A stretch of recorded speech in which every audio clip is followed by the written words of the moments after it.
मेरी यात्रा पूर्ण होगी उसके बाद मैं माता नर्मदा जी की भी परिक्रमा पैदल ही करूँगा। जब तक पैदल ही चलता रहूँगा, जब तक मेरा उद्देश्य पूर्ण नहीं होगा। तो गाड़ी पर नहीं बैठ सकते बाबा? नहीं बैठेंगे, गंगा जल लेके कल्याण के लिए। जब हम कुछ हासिल कर लेंगे प्रभु से हाँ। तो किसी का हित कर सकते हैं, अन्यथा हाँ। कैसे हित करेंगे। तो फिर बाबा ये क्यों कहा जाता है कि तो कुछ अपनों नहीं के भी कहूँगा, होंगे, कुछ हाँ, पराये के भी हाँ, होंगे, मैं पिछले नहीं जन्म बोल के भी रहा, होंगे। हाँ, और मेरा भाग्य है हाँ। कि मैं इस पुनः इस धरती पर इस जगह पर आया हूँ। देखिए किसी ने सच ही कहा है कि भर मन से भर्म दूर होता है, अध्यात्म प्रगाढ़ होता है। बहुत अच्छी बात बाबा ने पैदा होता है, कुछ ध्यान भी पैदा होता है। हे जग जननी माँ हमको यह वरदान दे, जन जन में देव तो जगाए, प्यार भरा अनुदान दे। जी नमस्कार, मैं जगन्नाथ और आप सब देख पा रहे हैं बेंगाबाद प्रखंड क्षेत्र अंतर्गत राम जानकी मंदिर। ये राम जानकी मंदिर का परिसर है, थोड़ा सा उधर दिखा दीजिएगा। देखिए राम जानकी मंदिर है जहाँ एक बाबा रहते हैं हमेशा, और सबसे खुशी और हर्ष उल्लास की बात है कि यहाँ पर एक बाबा पधारे हुए हैं। यह भाग्य इस धरती को पवित्र और पावन करने के लिए बताते चलें कि उनका परिचय है कि 4 धाम यात्रा उत्तराखंड का वो कर चुके हैं और 12 ज्योतिर्लिंग दर्शन के लिए निकले हुए हैं। सबसे खास बात यह है कि पद यात्रा में निकले हुए हैं। निकले हुए इनके 6 महीने हो गए और ये देहरादून से निकले हुए हैं। इनका शुभ नाम शुभ परिचय रामदास त्यागी जी महाराज हुए, गुरु का दिया हुआ इनका नाम है। और ये सबसे खास बात यह है कि यह गृहस्थ आश्रम में नहीं, विराग आश्रम में है। यूं कहें कि भगवान श्री कृष्ण ने कहा है कि 18वें अध्याय में कि या तो शरणागत हो जाओ या तो समर्पण कर दो। तो बाबा ने जिनसे हम आपकी आज बात करवाने जा रहे हैं वो पूरी और पूर्ण रूपेण समर्पण कर चुके हैं, या क्या कर चुके हैं, हम लोग उन्हीं से बात करेंगे और उन्हीं से जानेंगे क्या रहस्य है और क्या बाबा में खास है। जगन्नाथ आपको बात कराएगा बाबा से डायरेक्ट। तो बाबा हमारे चैनल में आपका बहुत बहुत स्वागत है। अब बहुत बहुत खुशी की बात है कि आप हमारे क्षेत्र में, हमारे इस पावन धरती पर पहुंच करके पवित्र आपने कर दिया है पद यात्रा में। बाबा गाड़ी पर नहीं बैठते हैं, सबसे खास बात यह है कि आप बाबा से ही चलते हैं और इन्हीं से जानते हैं कहाँ से आए हैं, कहाँ है जाना और किनसे है मिलना और कहाँ है बिछड़ना। बाबा थोड़ा परिचय दीजिएगा और अपने संदेश दीजिएगा हमारे दर्शकों को। महादेव ने बुलाया है जी। 4 धाम की, उत्तराखंड के देहरादून से चल के यमुनोत्री, गंगोत्री, केदारनाथ, बद्रीनाथ, पशुपतिनाथ नेपाल में, जनकपुर, इधर बिहार में होते हुए काशी, काशी से बाबा बैद्यनाथ धाम, अब जगन्नाथपुरी होते हुए श्रीशैलम आंध्र प्रदेश, प्लस रामेश्वरम तमिलनाडु। उसके बाद में महाराष्ट्र, गुजरात, MP जाके मेरी यात्रा पूर्ण होगी। उसके बाद में माता नर्मदा जी की भी परिक्रमा पैदल ही करूँगा। जब तक पैदल ही चलता रहूँगा, जब तक मेरा उद्देश्य पूर्ण नहीं होगा। तो गाड़ी पर नहीं बैठ सकते बाबा? नहीं बैठेंगे, गंगा जल लेके संकल्प ले रखा। निकले हुए कितने दिन हो गए आप? 6 महीने हो चुके। देहरादून से आप निकले हुए हैं? उत्तराखंड के 4 धाम हो चुके हैं? 4 धाम हो गए। अभी जगन्नाथपुरी, पशुपतिनाथ वगैरह सब जा रहे हैं आप? जा रहा हूँ। मतलब 12 ज्योतिर्लिंग दर्शन करने का उद्देश्य, लक्ष्य है क्या? 12 ज्योतिर्लिंग दर्शन करने हैं, प्लस गंगा जल लेके चल रहा हूँ। गंगा जल भी उनको अर्पण करना है महादेव को।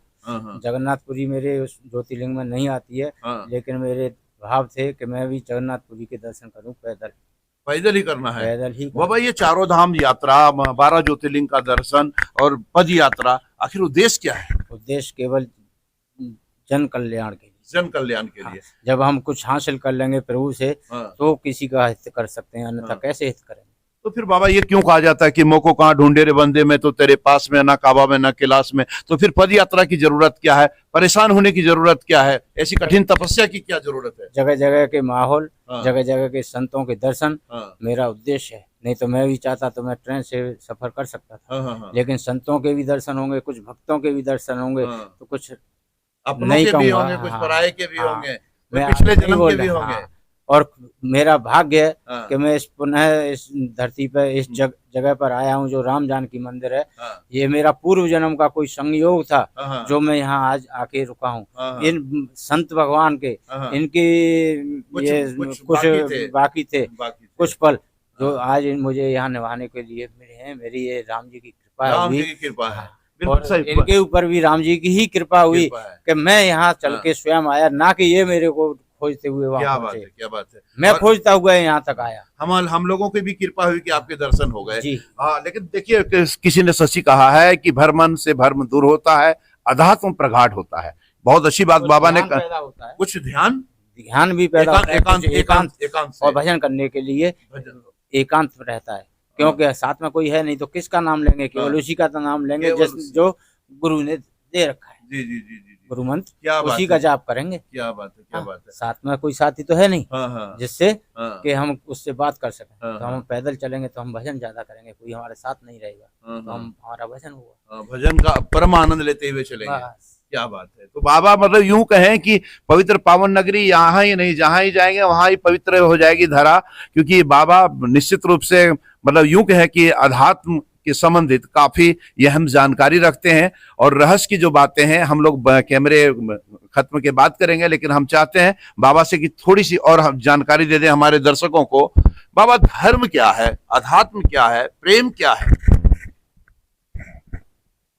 जी, धर्म, आप जो धर्म और प्रेम और प्लस अध्यात्म, आध्यात्म, हाँ आध्यात्म जो हम देख रहे हैं हाँ वो तो आध्यात्म है, हाँ लेकिन वो जो मिथ्या है, हाँ जो दिख रहा है हाँ। वो मिथ्या जो दिख रहा है वो मिथ्या है, है, मिथ्या।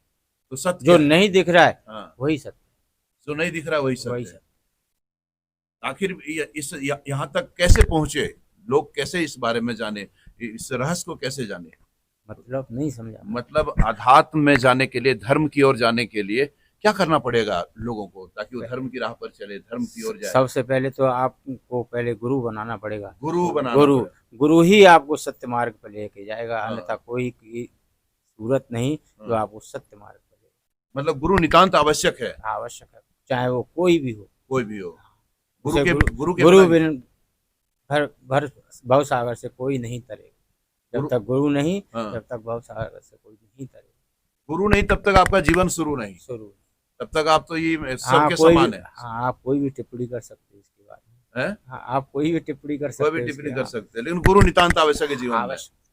क्या बात है, बहुत अच्छी बात बताया है बाबा ने। तो जो दर्शक जो देख पा रहे हैं, बाबा ने कहा है, बिल्कुल सत्य वचन कहा है कि जीवन में अगर जीना है और जीवन को अगर सार्थक करना है, जीवन को अगर सफल करना है, और इस धरा पर अगर आपको इस मानव शरीर को मतलब कृतार्थ करना है, तो गुरु नितांत आवश्यक है। और अगर गुरु नहीं है तो गुरु के बिना आपका जीवन बेकार है। क्या बाबा, सही बात है? बिल्कुल। गुरु नितांत आवश्यक है, और साथ ही साथ आपको गुरु करने की जरूरत है, गुरु बनाने की जरूरत है, गुरु से संपर्क साधने की जरूरत है, गुरु से ज्ञान लेने की जरूरत है, गुरु से दीक्षा लेने की जरूरत है, और बीएनबी के साथ आपको बने रहने की जरूरत है। तो बने रहे बीएनबी के साथ और देखते रहें कब, कहां और कैसे दिखेगा, क्योंकि बीएनबी सच है तो बोलेगा। जय हो, जय हिंद, सत्य में जयते, वंदे मातरम, भारत माता की जय। प्रेम से बोले कृष्ण कन्हैया लाल की जय, उमापति महादेव की जय, वीर बजरंग बली की जय, देवाधिदेव महादेव की जय, रामदास जी त्यागी जी महाराज की जय, रामदास त्यागी जी महाराज की जय, राम जानकी मंदिर वाले भक्त की जय, सनातन धर्म की, गो माता की, धर्म की, अधर्म का, प्राणियों में विश्व का, विश्व का, हर हर महादेव। हरिओम हरिओम हरिओम हरिओम हरिओम। जन जन की आवाज पर सबसे तेज रफ्तार, जी हाँ, हर खबर असरदार। मेरे चैनल को करें अभी सब्सक्राइब। 11 वर्षों से बीएनबी पर आपका विश्वास सर चढ़कर बोल रहा है। जी हाँ, तभी तो खबर की सच्चाई को बीएनबी खरे सोने की तरह तोल रहा है। सच की आवाज होगी बुलंद और झूठ का नाव डोलेगा। बेशक आप बने रहें बीएनबी के साथ, क्योंकि बीएनबी सच है तो बोलेगा।